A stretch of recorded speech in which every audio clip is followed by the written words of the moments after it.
too. So everybody has recordings. Yes, we're doing it. Oh man. Okay, you ready? Whenever? Yeah, let's do this. Okay. Take I almost said cut. That's the wrong way. I know. That's the wrong way. We're working from the end and going backwards. So Right. No, I mean, it's like a human centipede situation. Something human like that. centipede of podcasting. Yeah. All right. Well, so we're gonna cut that first part out. Yeah, for sure. Welcome to the interview. Right. There was about 100% more human centipede talk than I expected, and we haven't even got started yet. All right. So I'm here with a couple of my friends, Heather and Champ, who are the two of Talk Comics to me, which is, I don't know, what would you say? It's a podcast, an Instagram account, because I always see your videos on Instagram, but I don't know if and sometimes you post them on YouTube, but I don't know if like you do like a normal podcast as well. It's just two cool people hanging out and recording stuff. But we do actually have a podcast. Yes. Yeah, we do put all of our live recordings onto our Spotify. We have a Spotify, a SoundCloud. Wow, Megatron, bless you. Basically anywhere like podcasts are, I've put us on there. Mm-hmm. Okay, cool. And so it's just, like, go ahead. No, you. I don't know, because it just kind of started as like we were talking about comics and shit, so we're just like, well, let's just try something. So it started on Instagram, and then like I was able to buy a mic, everything I've gotten for like Christmas or like presents. So nice. I bought the mic, and then we went from there, like from our Instagram stories to like doing the podcast stuff. And then once we decided to start recording, then we started doing things on YouTube. Right. Yeah. Because the videos were taking up too much room on my phone, so I had to upload them onto YouTube. Yeah. So then it just kind of started spiraling. Yeah. Just use someone else's space. Yeah. YouTube, free video storage. Yeah. Yeah. It's essentially my Google Drive. Like that's just where I put everything that I don't want on my phone right now. Right. Yeah. Archived for prosperity. Yeah. Yeah. So basically, like, you're just, hanging out, being two cool people, talking about comics. You're like, hey, what's this button over here? What if I just switch on the record button and so I can throw it out into the world?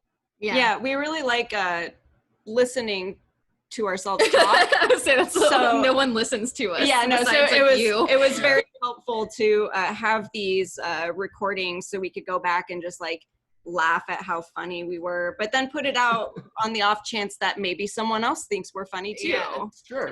It's also been nice since we both work at the shop. Like, it helps me remember what other comics are that I don't personally read. Right. So it like helps me like form an opinion about things that like I would probably not have an opinion about otherwise.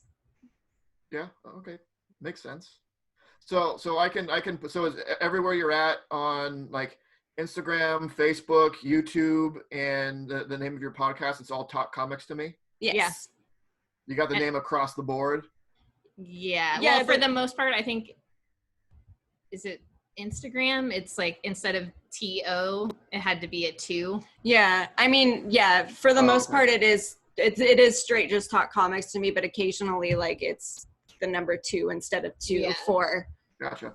I also put together a Wix site that has basically everything all combined into one. We can have whatever we want. Nice. Okay. Well, I'll put some links and whatnot and in the comments below here, wherever that is. Yeah. So what I really wanted to talk about is, so in addition to having your own podcast and in general internet presence, is you both work at a comic shop, Legend Comics and Coffee here in Omaha, Nebraska. And I thought it'd be interesting to talk about what it's like working in a comic shop in these quote unquote troubling times. Oh, it's so troubling. So I know that Legend is in a fair, I don't know, say unique position, but it's in a rare position where it's not just a comic shop, it's also a coffee shop, which has a drive-through, right? Which allows you to this is going to sound bad, service your customers in a different way.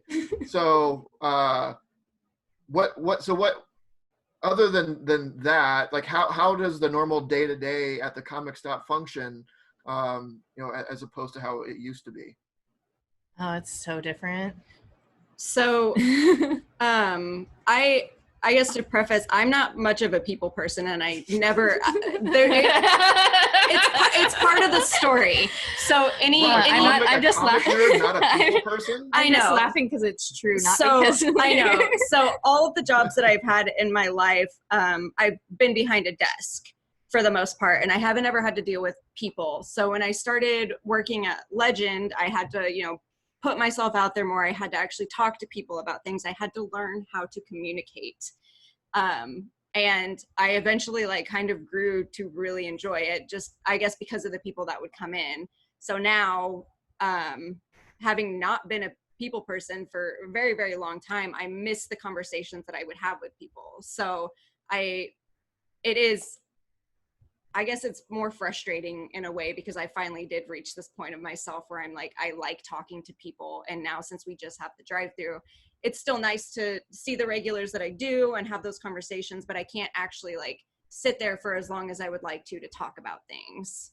Sure. So that is very, very troubling for me. Yeah, no, I can completely echo those statements. I mean, I've been working basically nonstop since we shut the inside down fairly intensely. And at first it was kind of nice because I felt like I had been socially overrun for a little bit of time. Mm-hmm. Not that I do love talking to my customers so much and the people that come in.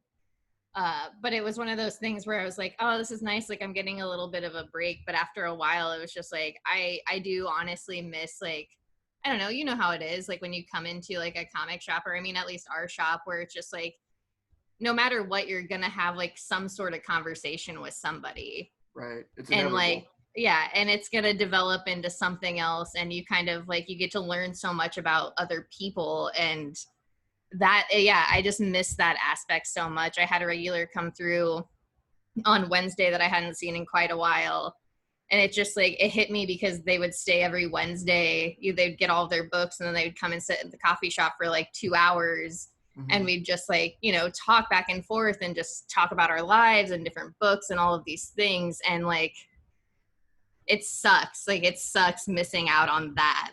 That aspect of it is just a total bummer, especially then when you have people come through and they're just well, I really wish I could come in. It's yeah, we wish you could come in too. Yeah. We feel the same way, even if you don't realize it. Yeah, it is a huge bummer. I have conversations in my mind that I'm trying to remember where I left off, so that when we do open again and I do see these people, I can continue the conversation about Jonathan Hickman's Fantastic Four run and how much this person enjoyed it, because I have not stopped thinking about it. And I need to know what he thinks about this particular issue. That and all the other conversations that you should have had during this time. You got to make notes of all of those. Yeah.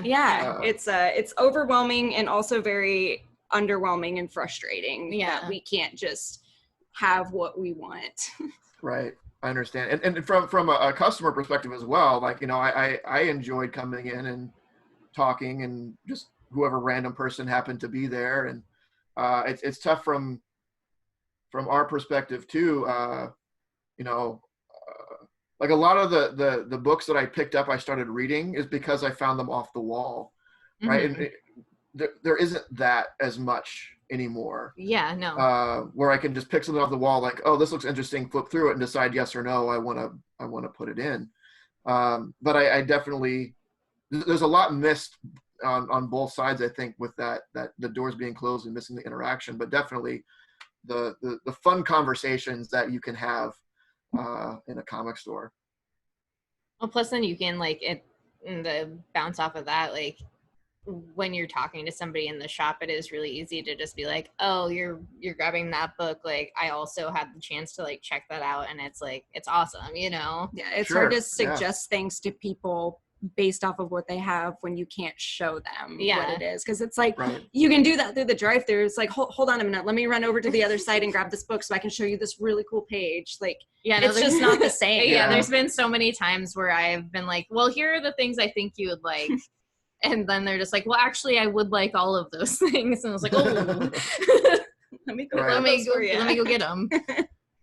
Well, and that's one thing that I think Legend has done well is that interaction with customers. It's far from the stereotype of the comic book store and the comic book guy where it's like, get your stuff and get out of here, leave me alone. Yeah. It's always been a very interactive experience going to that store, and the two of you had always embodied that. I think that's always been a lot of fun, and I definitely miss it. I mean, that's why I started, like, is because of the atmosphere and like having to talk those with me, to hang out with me, yeah, and talk with me. yeah, You just of know that I course. came in. Yeah, okay. Yeah, I saw you dig out all those amazing Spider-Men, and I was like, I need to talk to this dude all the time. Oh, but like, yeah, I just, I came in every Wednesday for so long and like grew into odd relationships with people. And then when I got the chance to work there, it was just like, of course I'm going to work at this place where like I can also do these things for other people. Yeah, I think, I don't know, we have a good balance between the weird people that work there and the weird customers. And I think it makes it a unique experience. Yeah. Like the first time that I went in there, I had that conversation with Whit, and he told me, you're fucking weird. And I was like, damn, I like this place. Oh, I'm sorry.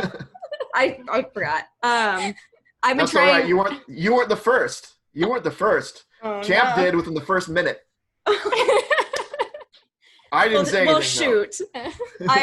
Wait, you didn't even know. I didn't even know. We're just so used to it, but I caught myself. But yes, okay. It's very nice to have customers that are on the same page in terms of like social awkwardness and like also experience and same tastes and stuff. It makes it a lot easier to enjoy working there when the people who come in are enjoyable to talk to. Yeah, it's you can let your freak flag fly there. Like, oh yes, yeah. It is so easy to just let it fly way too high. Yeah, sometimes bring it down at about half mast. Yeah, a little too much. There have been definite times when I've had to like stop in the middle of what I was saying because I'm like, I don't think I should be saying this to people. You guys are making me too comfortable. I am still at work. Keep in mind. This is and a job. That's another thing that I always have to keep in mind is like it is like almost a second home, but it's also a place of business, and we do have to conduct ourselves in a semi-professional way. Yeah. Yes. And Wendy and Dave let us get away with a lot of stuff. Yeah. So thank goodness you don't have an actual HR department. Right. I would have gotten written up so many times for touching Wendy's butt, like so many times. She's even told me like I should be writing. I'm sure you wouldn't have been the first. So other than the interaction with people, what about just like the normal, I guess not normal, but what would usually be normal sort of things that you do? Do you find yourself doing more like, I don't know, back issues sort of delving and restocking, or like, and how, and generally how are back issue sales going? Because usually that's something like it's easier to go into back issues and dig through them, but if they're not in and able to just flip through stuff, how have you seen that changed? It kind of depends. A lot of our back issues now specifically are being sold by people who have been in so many times and they have specific things that they're looking for. I think when we do get like newer people to the shop looking for like new issues and stuff, I don't think they realize or are very knowledgeable with how extensive our back issues are. So I Yeah. don't feel like they think to look or ask about them. But honestly, I don't know. What would you? I mean, with like right now, so when everything started, we were selling a shoot ton of back issues, like a ton, and you included. But there were quite a few people who would just like, I did that one social media post that was the Indiana Jones, like, we'll search for your back issues. And we got so many people sending us messages about back issues, and we did sell a decent amount of back issues during that time. Nice. I think that was the period I was gone. Yeah. So yeah, I wouldn't have known. Heather took a like 2-week sabbatical just because we thought maybe she had got the COVID. Oh, no. So it wasn't because of me. I was being safe. I was doing what I needed to do. It was just a circumstantial thing. Yeah, with the Sure. restaurant I next mean, door. you can be as safe as you want to, and right. Yeah. If someone else isn't being as safe, then yeah. But it turned out to be all for naught because I'm fine. I don't get sick. well, obviously you're still alive. So yeah. But during the beginning, we definitely sold like quite a few back issues. And this, when things were like, when there are no books coming out, I think people just wanted to support us, but also were just like, well, I think it's just like a budget thing too. It's like, I have this budget for comics anyway. Why not just pick up some things I may have been looking for in the past anyway? Mm-hmm. So that, I think that has been something with back issues. It's kind of slowed down for sure, but I do see some go out more often. But I think that is one of those things with people not being able to come in. It is like a little bit of like an issue. Issue. I mean, that's what I was doing Don't worry. too.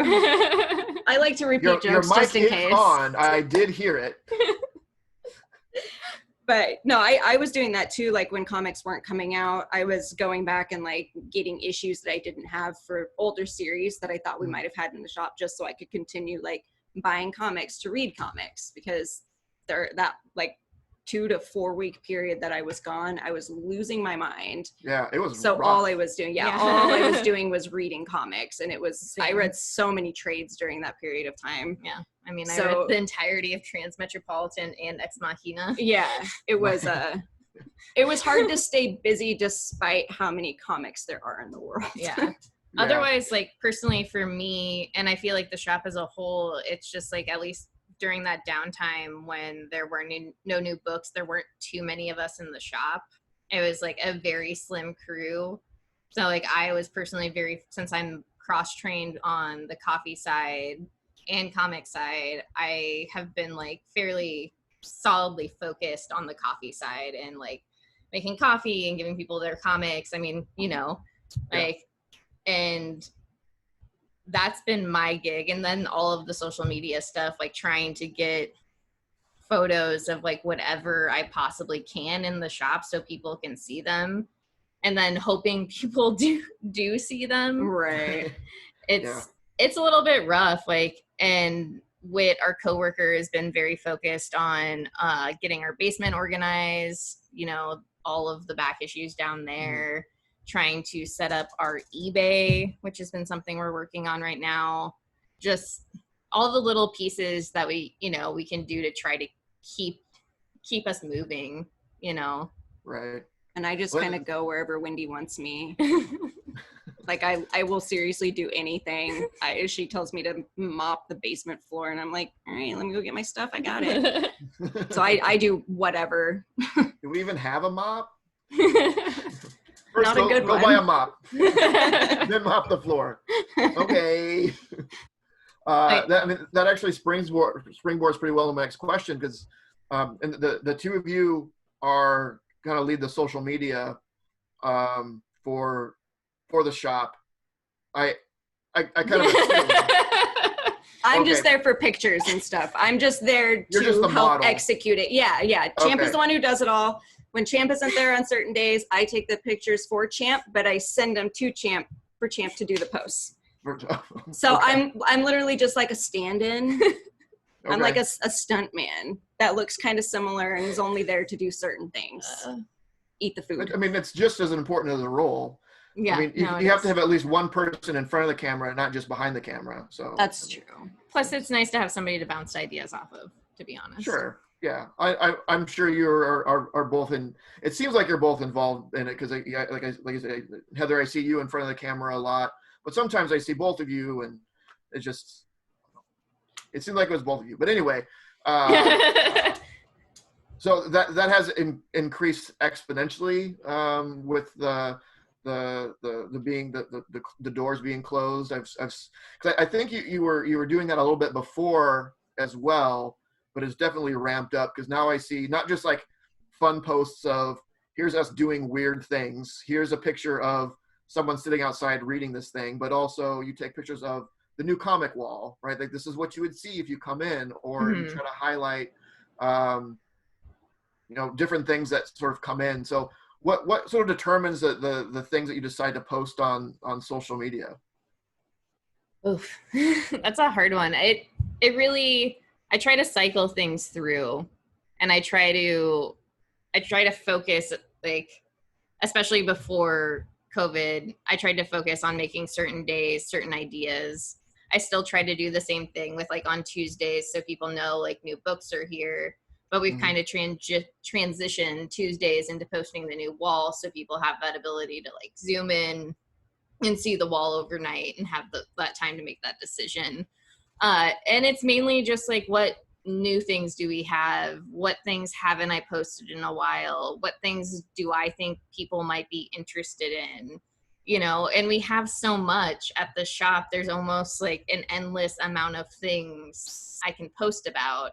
But I also find it like very important to post about, like Heather and I, or like Whit and Derek, or anybody who works there, just because, we're all people, like, right. And we exist behind this world. And I think that's really important to showcase. But honestly, especially now, because you're so like out of sight. Mm-hmm. Right. It's as far as like your customers know, it's just one person sitting in a little window and like handing stuff out. But it's good to let like, no, there's still people behind you. The gears are still working we're behind still you. here doing stuff for you. So a lot of it is just me trying to figure out what I think people will enjoy, and trying to like, I don't know. I don't feel very good at like marketing or selling things. Like personally, I don't know. It's hard to describe that. I feel like kind of gross when I feel like I'm forcing somebody into something. And I think that's something where like the social media differs, because I can just like highlight things where I'm just like, well, somebody out there is going to enjoy this thing. And I'm not forcing them to like, hey, put this in your hands and let's like get to the counter real fast. Yeah. You're really good at keeping things relevant too, based off the stuff we have in the shop. Like the Rick and Morty stuff, like when Rick and Morty was coming back on, you were posting about that. And yeah, I don't know. I think you're really good at that. I'm a little too online. You are adorable. So that's like my biggest thing is like, I'm fairly aware of like, at least in the pop culture idea, I'm fairly aware of like what's coming out like nerd wise. And I follow a lot of comic creators, so I can see like those things that I think might be like good or like better to push, or like things that might be interesting to like our customers, very things that are going to do well. Yeah. And you also have a really good idea of like, if you like this, then you're going to like this. Mm-hmm. Mm-hmm. And then recently, with COVID, like I said, posting the wall on Tuesdays. And then once we started getting new books slower, I started doing the individual photos of each book. Yeah.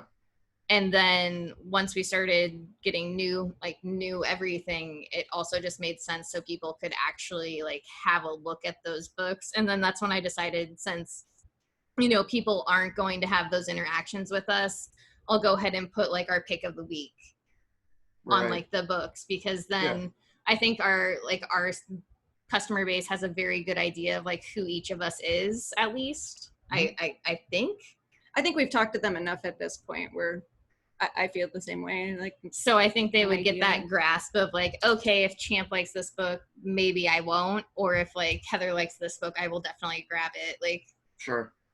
Who to listen to and who to avoid. Yeah. Yeah. And we all have similar tastes and different things. So it's not like I know people don't like the same stuff as I do, and I'm not mad about it. Sure. Well, I mean, that's part of what's great about comics, though, right? There's such a diversity of things. There's something for everyone. Just because you don't like something that you like or I like or whatever, we can still be friends. We can still, talk about comic nerd stuff. Yeah. So you said something else in there. You said you started talking about comic creators, which reminds me, both of you very recently had a very exciting interaction with a comic creator on your podcast. You want to talk a little bit about that? Are you talking about when we got to talk to Chip? It was sweet little Chip. Yeah, it was a very, very fun experience that happened so fast. Yeah, like we didn't actually think it was going to happen, and it happened within like a 24-hour period where it was like settled and it was set up and we were ready to do it. And then for like 3 weeks after that, we were like, what are we going to do? What's happening? How is this happening to us? Like the night, like Chip was doing podcast interviews for like $200 a pop for like a Canadian comic book fund. And I saw the tweet and made a joke tweet and was like, Heather and I needed like a fund for the podcast. And then I got a message from our friend Aaron, and they were like, oh, I would definitely pitch in for this.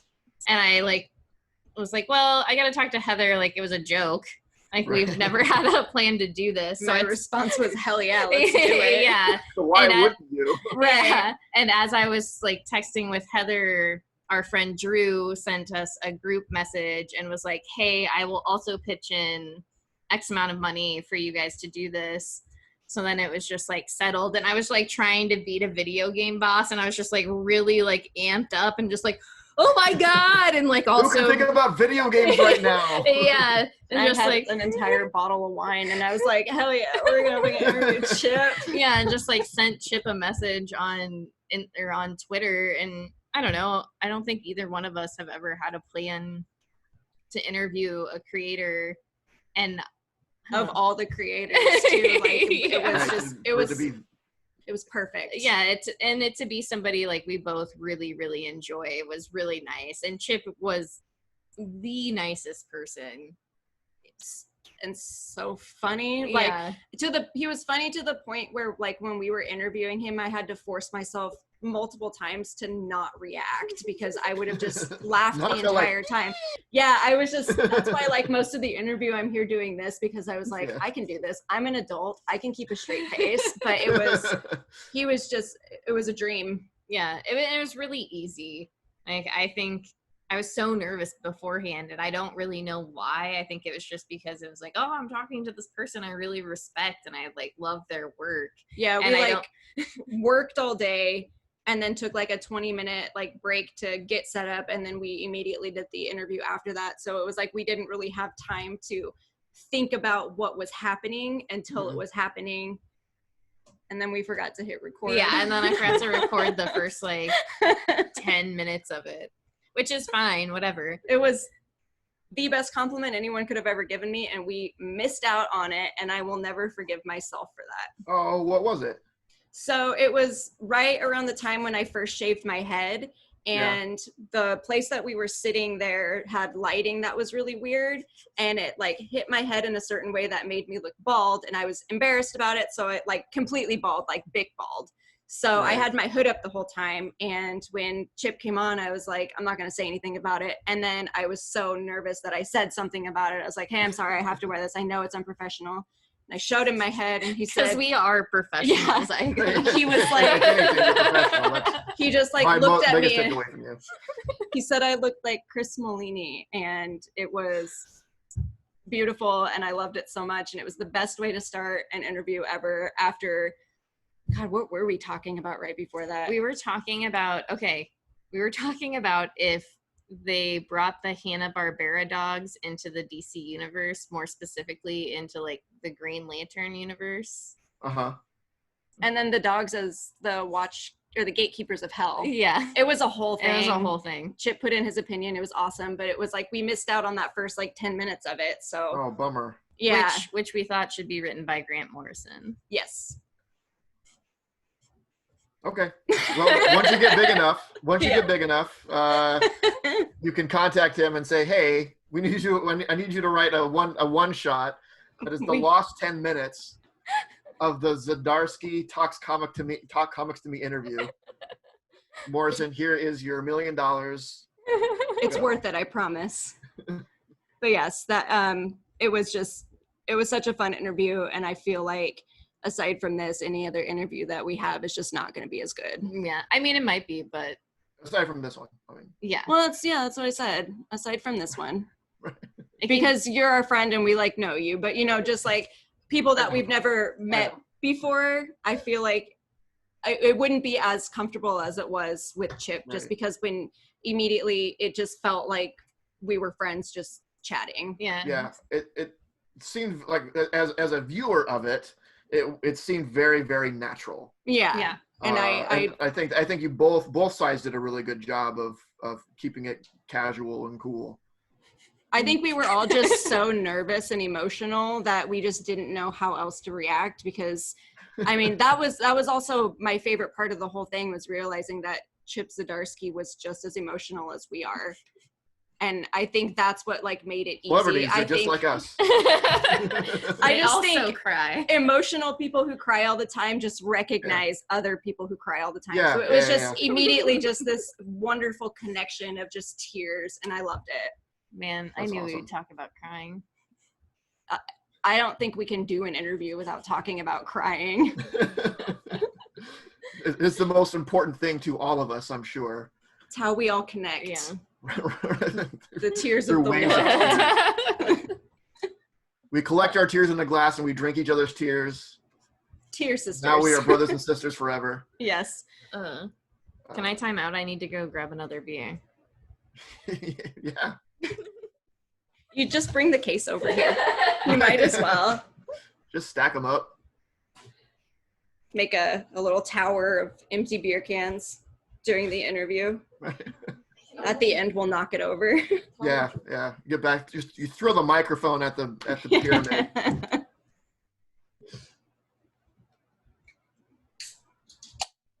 Oh yeah, crack it. Snap that one back, champ. Snap it back. All right, I'm sorry. Okay. I'm sorry. That's okay. And- Hey, man, you gotta have your fuel. If only I just had a cooler over here. Yeah. Should have thought ahead. Just a cat box instead. We're not prepared for anything. Oh, me either. I didn't prepare any questions. I was like, we'll just wing it. Just have fun. Yeah, that's my motto in life. Just wing it, fake it till you make it, whatever. I mean, that's what Talk Comics to Me is all about, is us just winging it. Yeah. Every time whatever that happens. before we record, every Wednesday, Champ and I are always like, all right, I just have to take a few notes for each of these so I'll remember what to say. We always forget to write the notes and we just talk about the comics anyway. So this week I decided I didn't even want notes. I was like, I'm going to write notes. And then as we got to it, I was like, you know what? I read 18 comics. Let's just do this. Yeah. And it's become such a joke to myself now that since I'm awful with remembering names, for a while I was writing them down so I would remember, No, but weren't.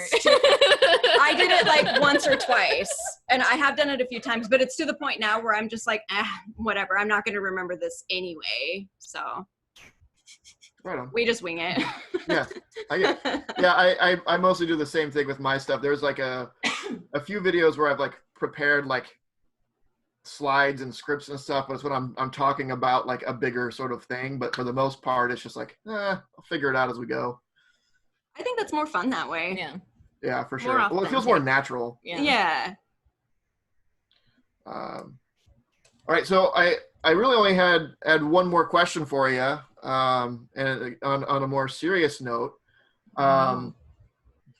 Yeah.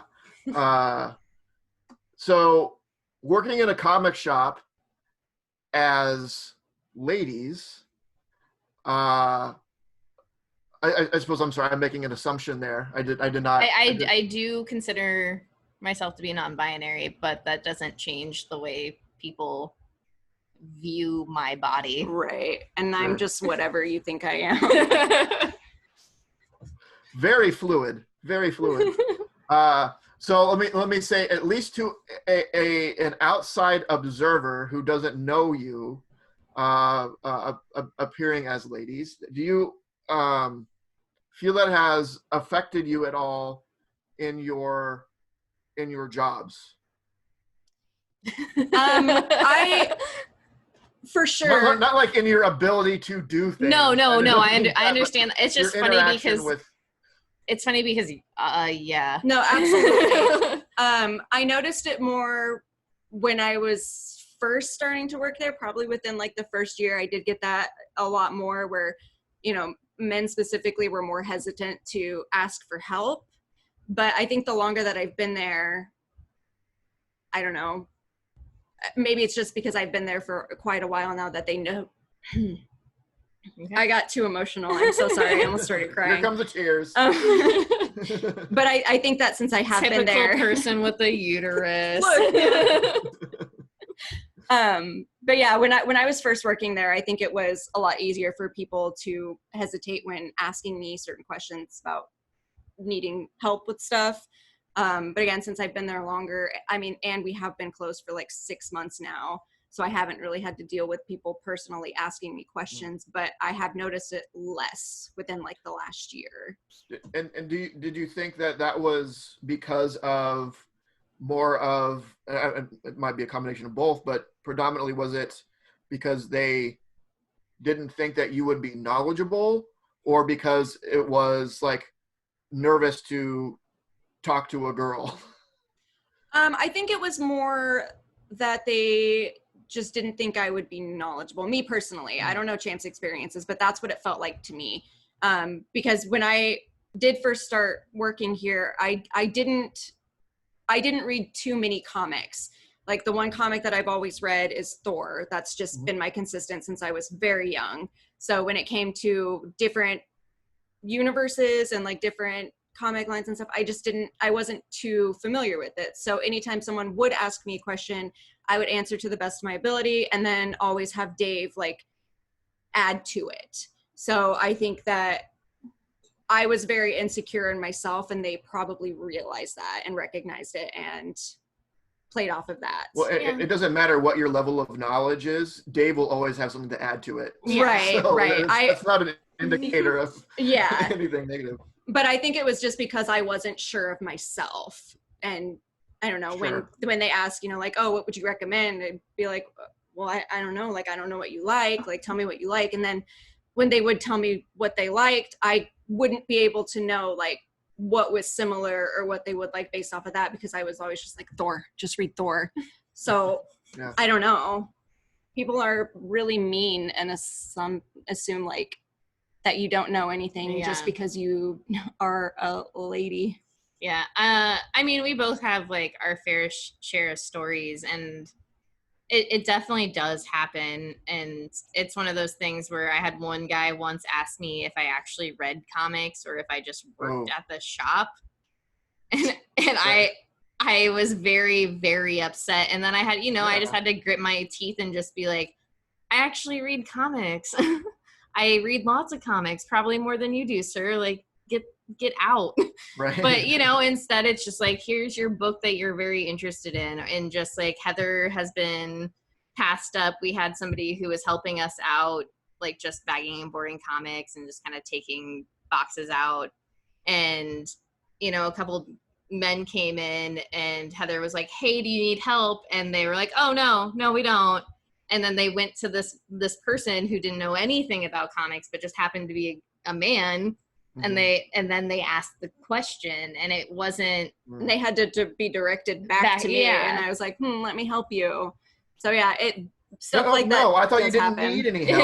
Right. Yeah, no, that's funny because Wendy actually mentioned that the other day, and she was like, I saw the look on your face, and you were so mad that I thought you were gonna blow up. And it's like, it's hard to not be angry at that type of situation when you are there to help these people and they just don't trust your ability to help them. Right. And I think, I can't speak for all of the other stores, but again, I do feel like Legend is unique in that way because Wendy is one of the owners, and Wendy is a very obvious female. Mm-hmm. And like, she knows so much about comics. So I think like a lot of our clientele that go there are aware that women who do work in comics do know things. Yeah, and I would say like those occasions are fairly rare, but it does happen. Sure. And I'd say on the phone it happens the most. Yes. Because I will answer the phone and somebody will be like, "Oh, can you put me onto the comic side?" And it's just like, "Well, I can help you." Or they'll just ask for Dave and ask him a question that like we are perfectly able to answer ourselves. But again, it's Dave. Dave knows everything. Yeah. So well, on the phone, they don't see how hip and cool you look, so they don't know. Right. They don't see these tats. Right. They all think we're Wendy. We're all we all get mistaken for each other. Wendy's working over there. Yeah, it's only one person. Only one woman works in that shop, and her name is Wendy. Yeah, it's just Wendy, no matter what. Because I'll have like almost a full conversation with somebody on the phone sometimes, and like we'll be talking about comics. I'll be grabbing them stuff, and they're just like, "Wendy?" It's like, no, it's Champ. Like, right, because there's no way that more than one woman could possibly work at a comic shop. Yeah, so it is like, it's not often, but it does happen, and it is disappointing. It sucks. But it's also, I don't know, it's something I expected to happen, and I don't know, I've dealt with sexism all my life. I do feel like unfortunately it does come with the territory, but I guess the cool thing, or the good thing that comes out of it is they don't continue to think that way. Mm-hmm. Like once they realize that you do actually know what you're talking about and help, then they're open and they're willing to be like, oh, okay, cool, like awesome. But I think it's just that initial like reaction to, you know, oh, what? Yeah. You work here? That's just, it's off-putting for me, and then probably just confusing for them. Yeah. But I mean, at least they do, like, it shouldn't be that way, right? They shouldn't have that initial reaction, but if they are going to have that, at least they can get past that bias at some point. It's unfortunate that there's that initial bias to begin with. Right. Yeah. Right. Oh, for sure. But I mean, I'll say, like, I have shopped and been served by these two, yes, and watched their videos and everything like that, and totally on the up and up, right? You guys know your stuff, and it's always a pleasure to watch you and come in, and when I used to be able to say hi. I used to see Champ in the drive-thru every once in a while, but she avoids me now. Well, I have to spend all day Wednesday posting photos of comic books. Your bomb social media. Yeah, and then I'm actually working on bringing back the newsletter as well right now. So okay. And I don't think I've ever seen you in the drive-thru, but you did almost hit me with your car a couple weeks ago. I did, and that was your fault. That was your fault. I was just like bolting like across the street. Yeah. You saw the gas station, you had snacks in your eyes, and you just galloped across the street. Oh, man. I got myself a Snickers and a Red Bull. I had to do it. That was my breakfast. Worth it. Worth the risk. 100%. I mean, like, even if you did get hit, I just pour that Red Bull right down your throat, you pop right back up. Yeah, I would have just rolled the rest of the way to the gas station.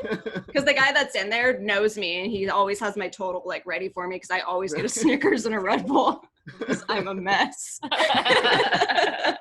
The Heather breakfast special. Yep. Ready to go. Mm-hmm. Right on. Well, I didn't have any more questions, but Champ had said that you might have had some questions for me. I do have a question.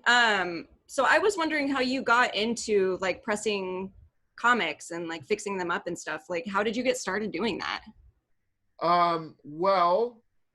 So I had some books that I had wanted to get sent off to be graded. It was shoot, I don't remember what it was, but there were a number of them. But there's one in particular that I'd taken them to a friend and asked to get his opinion on. I'm like, what do you think? Do you think it's worth having these be graded? Amazing Spider-Man 196. I think that's what it was. Is that it? Of course it would be Spider-Man. Is that dear? First Black Cat. Why am I? That's We what I wouldn't know said. this information. No, I'm not too into Spider-Man, and I don't feel like I needed to because Dave knows everything. So if anyone does have a Right. question about Spider-Man, I can just push them It's on covered. Dave. Yeah, Yeah. yeah. Especially Spider-Man, right? 194. Okay. Maybe 194. So I showed it to him and like, what do you think? You think it's worth sending in to be graded? And he's like, yeah. I mean, you'd want to get it pressed first because there's these problems here. I'm like, okay, yeah, I see that. Definitely want to get it pressed. So I started looking into, well, how am I going to do that? There was no one in town that did it. You can send it off to the grading company and they'll press it, but it's like, they're in Texas. If you want to press, their presser's in New York, so you have to pay to send it to New York, and then they'll press it, and it'll take like a bunch of time, and then you have to pay for them to send it to like, that's dumb. Yeah. Yeah. So like, you know what? Necessary. Yeah, it seems like a lot of sending a comic book around. It's too much. It's gonna get so like, bent you know all what? up I'll in just the figure out how to process. do it. I'll just figure out how to do it on my own because I have a pretty significant collection and a lot of stuff over time. I just eventually wanted to get graded anyway, so it just seemed to make sense just on my own for myself. So I just did a lot of research online and reading articles and videos and stuff like that. I bought the tech that was needed. I dug through like quarter bins and dollar bins for like practice books and tried to find all the different things that could be wrong with a book in those cheap books. So I got like, oh, I can practice on this and this and for different ages and have like the different temperatures and stuff like that. So I just did a lot of practice on stuff until I felt comfortable with it. And then I started doing my own. It's like, you know what? There are probably people like me in this area. There's no one else that I know of that does it here locally. It's like, oh, I'll start a little business without any intention of like making money on it. I do it because I love it, right? And it was so much better when I could actually meet people face to face, because the whole thing was like so many other places like, hey, send me your books and yeah, I'll press it and send it back to you. I like to be able to sit with the customers and be like, hey, let's take a look at your book. Okay, I can work on this. I can't do anything about this, but I can make this better. And then get to know them, like what their sort of goals are. Like, are you doing this for an investment? Are you doing this because you love the book? Maybe this isn't, I could do this, but it's not worth it because it's not going to increase the grade. So I'm not going to suggest I do something if it's not in your best interest. Mm-hmm. But I can't do that unless I get to know them. So it's a little bit different now. So what I'm having to do now when I work with customers that aren't repeat customers and I kind of know what their needs are, I'll do something like this, like a video meeting or over the phone. Like, tell me a little bit about you and your books and what you're doing with them and whatnot, so I could give them the best set of services that I think is tailored for them. Mm-hmm. But yeah, it came from I wanted to have stuff pressed, and I didn't want to deal with other people. So I'm like, yeah, just like anything, I'll figure it out. Yeah. And I figured it out. So going off of that, what is your favorite book that you have been able to like press that someone else has given you to work on? Is that all Of the New someone Mutants we've else's. given you? All the New Mutants. I have done a number of New Mutant 98s for the store. Yes. Yeah, we keep finding them. That's They just like what a grab them horrible out of problem like to have. a garbage can, like, oh. Man, that's tough, because it's not necessarily like how much I've been able to improve something for someone. It's just how much a book someone might care about a particular book, and me being able to give it back to them and make it better. Like, I recently gave a set of books back to someone. Some of them I sent off to get graded, some of them I didn't. And I gave it back to him, and he saw the grades on them. He's like, these are all better. They are at or better than what I expected. And none of them were very high. They were like 2s and 3s out of 10, just because they were just older, beat up books, but they meant a lot to him. Right. And he just wanted to see them better. There were things I would say like, this isn't going to improve the grade, but it'll make it look better. He's like, yeah, do it anyway. I just want it to look better because I love it. And being able to give those back to him, and he'd just be like, this is better than I could have imagined. Like, that just made me feel good. So I don't know if it's a particular book, but it's that sort of feeling when there's something that's meaningful to someone, and I can make them even more excited or happier about it. And it's money aside, right? Like, Yeah. it's halfway through the year, and I'm just into the black. Right? Like I don't do it for the money. I do it for that sort of connection and to make people more excited about their own books. Well, you're really good at that because you do that for us with our podcast. So just making us feel good about what we do. Yeah. Well, I mean, you do great. I love catching it, and sometimes I'll admit, like So I'm working from home now, right? So every once in a while, like you'll pop up on Instagram at different times, right? And sometimes while I'm still working, and I'm like always on like a video chat with a coworker of mine. So sometimes you pop up, and I'm like, oh, I gotta go away. Like, all right, our comic is on. All right. We love that. Yeah, Thank you so much. Yeah, very appreciated. No, I really enjoy it. And what's really great is you read a lot of stuff that I don't. Like you lean a lot more indie. Like I like a lot of indie stuff, but I don't dip as much into it as you do. I'm definitely heavier on superhero stuff. So it's great to hear what is going on in there and like something I never would have picked up before, but like, oh, hey, they talked about it and they're super excited about it. Like maybe I should look into it. So it's super cool. I know that was one of the things that Champ and I tried to do was, we obviously get the books similar that we read, but we also tried to do like books that like I would read and then Champ wouldn't. That way we do have like different things to talk about. So we weren't just talking about, oh, we both read this book. So right. And our like our tastes vary so very much as well. So there are some books where Heather's reading them and I have no want or need to read it. If it's not like high fantasy or just straight banging, then Champ probably isn't going to read it because that's the stuff that I really enjoy, and Thor. Yeah. And I mean, we actually did move, I think myself personally, because I basically only had indie titles before we started doing the podcast. I did start moving more into like Marvel and DC books. And I was more into Marvel than anything, and then started moving more into indie books, just because, I hadn't really, before I started working there, aside from Regression, which that was a whole story on how I started it, which is the story. I saw a picture on Instagram of someone who posted a pink themed photo of just things in their room that were pink. And it was the first issue of Regression. And I was like, the art is great. That's how I originally went into Legend, was to pick up that issue. But that's also how I started reading more like indie books, just because I've just never been familiarized with them before, because the extent of my comic knowledge was just Thor. Just Thor. Right. Yeah. Cool. Yeah. That's it. Yeah, I don't know. I felt like I had a question, but I don't know. Are you having a good day? Yeah. Are you having a good day? Let's talk about our days. Yeah. How's it going? Yeah, I actually so I did have a new customer I did some work for. So I'm off this week. Where I work is requires us to take 1 week off every month. Sounds rough. That sounds incredible. Well, I mean, it's unpaid, so like well, fuck that. Yeah. Look, no, we were doing so good.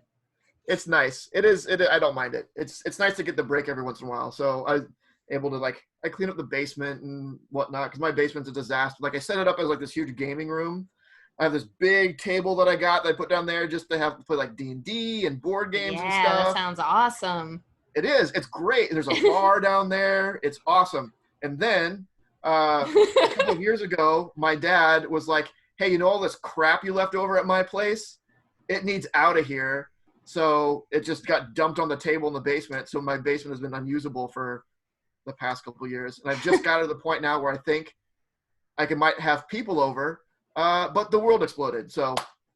Hey, I don't know, if you want to be COVID buddies. Let's be COVID buddies. Let's be COVID buddies. Okay, we can be COVID buddies. There's this, have you heard of that? I already have 5 people. The pods? The shop. The pods? Yeah, the pods. Yeah. The pods. I like that. Yeah, I only have one person in my pod. I need to stretch my pod out. I might be able to I squeeze one probably more should into have thought of mine. that before I said that. Um, Yeah, I should have thought about it before I responded. I just was loving it, so I was like, yeah, keep going. Just let Yeah. Where's this gonna go? Dude, spread my pot out, reach deep inside it. Yeah, but anyway, yeah, we do something. At the very least, we need to have a toast to our fallen Jimmy Olsen. Oh, Our yeah, we can definitely choose that one. That series being done is one of the saddest things. I actually cried on issue 11 because I was so sad about it ending in a month. Yeah. Like I deal with depression so heavily that like this comic was one of the only things that was like making me like legitimately happy. Like real happy. I can't wait to order the trade, and I'm gonna finally read it. Oh, you haven't read any of it? No, I read the issue where Superman's right there. She has them. No, I know. I like, especially for comics like that, I like to just read them all at once and like experience them. Oh, that's fair. Yeah, and the solace of like my room with like all my candles lit around the room. Like I got my cape on. Right. Like I have a very specific way I read. And the bubble bath. Yeah, just my glass of wine. Right. Yeah, I have a very specific way that I read certain things, and like Jimmy Olsen is one of those things where I know I have to have everything just right because I know I'm going to enjoy it, but I just want to have the best experience possible. But yeah, the only issue I've read is the one where Superman's wearing the blonde wig. Issue 2, I believe. Yeah, and the only reason I read that one is because I loved that picture so much that I took it home. I have that picture like cut out and it's like on my wall at home. That's awesome. Yeah, I just loved it so much. Because there was a bunch of comic damages and stuff that we were just gonna throw away, so I started like cutting them up and making like bookmarks and stuff. Oh, sure. Just pictures of comic pals. How does that feel? How do you feel cutting up comic books? I would have felt a lot worse had the covers not already been ripped off. It made it easier. Sure. Yeah. And just knowing that they were damaged, like some of them, the pages were just folded and torn anyway. So I felt better taking this damaged comic, cutting it up and making something cool with it. And we did do a zine last year, a year and a half ago, where we did actually do collages. So. And I actually, with that, have an entire book, by the way, that we can make into a zine of just collages, because when I was out of work for that 2 to 4 weeks, I was losing my mind. I made so many collages. It's insane. I had to buy an entire pack of magazine bags and boards to put them in there. And I used all of them. Wow. That's a lot of glue. You just done your whole wall, just one big all around, just collage. Yeah. And my husband won't let me hang them up because I have them all over the living room. And like with the exception of one of my roommates who is an artist who like, I recommend stuff to him just based off of the art. With the exception of him, none of my other roommates, including my husband, read comics. So my husband was like, you need to stop hanging this stuff up around the house, but I'm going to do it anyway. Yeah. I pay rent. It's just too cool. We can't stand the amount of awesomeness around here. Yeah. Well, and I started making them like tailored to them. Like they're violent, they're like bloody and gory and stuff. And I'm like, well, this is the kind of stuff you guys like. I'm just decorating the house. Just being thoughtful. Yeah. Doing this for you. Stupid dudes. Sorry, Patrick. We, as you know, we like to just go on tangents sometimes. No, that's what I miss. That's what I like. I would like to have on some of my content to have like so much comes out of like a dynamic, right? Of a bouncing things off of each other, which you get from yours, but you know, other than like when Wendigo pops up and I start talking about her for 5 seconds, there's no dynamic between anything. Oh, I mean, I've done at least like a few like pick of the week videos because that was like an idea. I still have it. It's still there.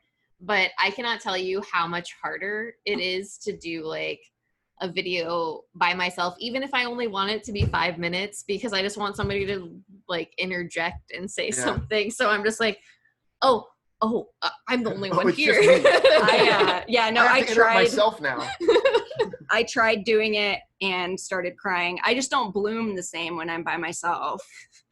It's very emotional. I couldn't do it. I deleted the videos and like almost broke my phone because I was like, why can't I do this? Like I do this every week with someone else. Why can't I sound normal when I'm just recording myself? Yeah, same. I was also like oddly nervous because of my neighbor above me. I was like, so you were talking like this?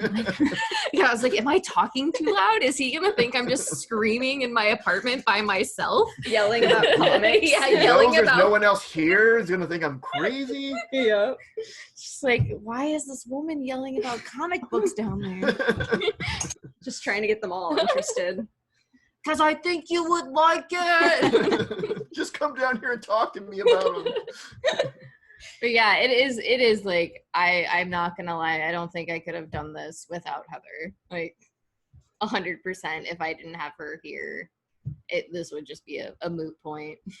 Be me like. I think it would just end up being a blog, to be honest. Like I think you would get to the point where you're just like, no videos, I'm just gonna type this all out. But Patrick, I was gonna say we should all like do this like once a month and like just talk about the comics together that we've been reading, and like since you usually do a lot of back issues and stuff, like what you've been working on and stuff. For sure. Yeah, I think it's a good idea. Yeah, this was a lot of fun. Yeah. And going with Champ was like, I couldn't do it on my own or whatever. I'm sure you could have, but you two have a really good dynamic, and it probably helps that you hold each other accountable. Or are there times when like one of you is like, I don't want to do this dumb thing today, but the other's like, gotta do it. We have the thing you're expecting Wednesday, whatever.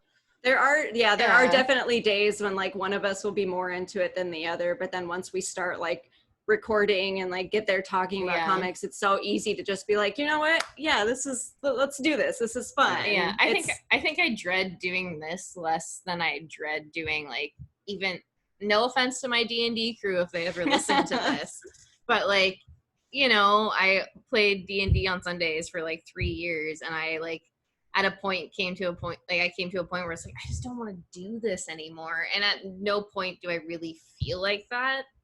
Because I feel like I always, like, even if Heather and I do talk about things beforehand, which we kind of have to do anyway, like it's always nice because we're just actually being able to, like, I think we spend like Tuesday night and Wednesday like all like just like anticipating being able to talk about the books like we read. Yeah, we get all of our tears out beforehand. Right.